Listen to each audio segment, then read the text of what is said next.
नमस्ते, मैं हूं किरण पटेल। आप सभी का स्वागत करती हूं अपने YouTube चैनल पर। आज मैं एक नाच पर का गीत लेके आई हूं। आप लोग कमेंट में बताना कैसा लगा।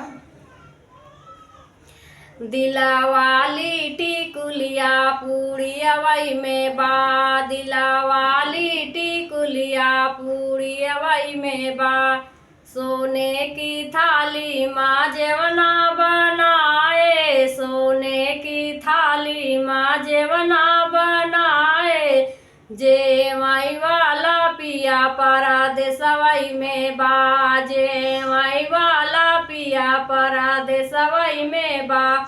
दिलावाली टिकुलिया पूरी अवई में बा, दिलावाली टिकुलिया पूरी अवई में बा।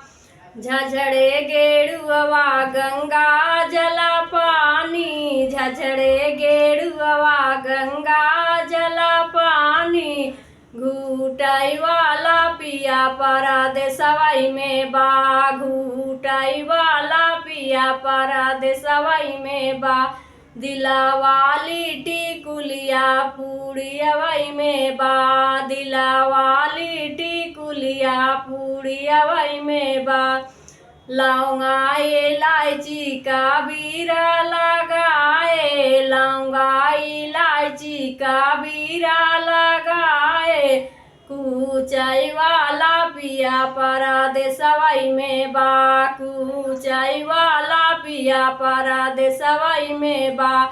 दिलावाली टिकुलिया पूरी अवई में बा, दिलावाली टिकुलिया पूरी अवई में बा।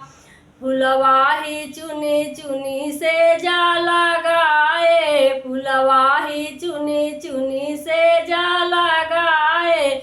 सूताई वाला पिया परदेसवई में बा, सूताई वाला पिया परदेसवई में बा। दिलावाली टिकुलिया पूरी अवई में बा, दिलावाली टिकुलिया पूरी अवई में बा।